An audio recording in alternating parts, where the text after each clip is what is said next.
अस्सलाम वालेकुम बच्चों, आज का हमारा फ्रेज़ल वर्ब है ब्रेक थ्रू। ब्रेक थ्रू का मतलब होता है किसी मसले को क्रॉस कर लेना, ठीक है।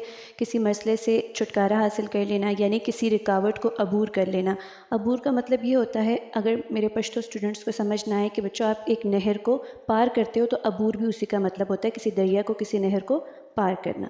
ओके, सो इसी तरह to force yourself through something that is holding you back, जो चीज़ आपको पीछे खींच रही है आप उसको फोर्सली आगे लेकर जाने की कोशिश करो, ठीक है। उस रुकावट को, उस चीज़ को, किसी काम को, किसी आइडिया को, तो आप कहते हो कि ब्रेक थ्रू। अब आप इसकी एग्जांपल ऐसे ले सकते हो कि I break through my whole syllabus in the untiring work of 6 months, ठीक है। ना थकने वाले 6 महीने के काम की वजह से मैंने ये जो सिलेबस का, इतने बड़े सिलेबस का जो एक रुकावट थी ना, उसे क्रॉस कर लिया, मतलब मैंने कंप्लीट कर लिया, ठीक है।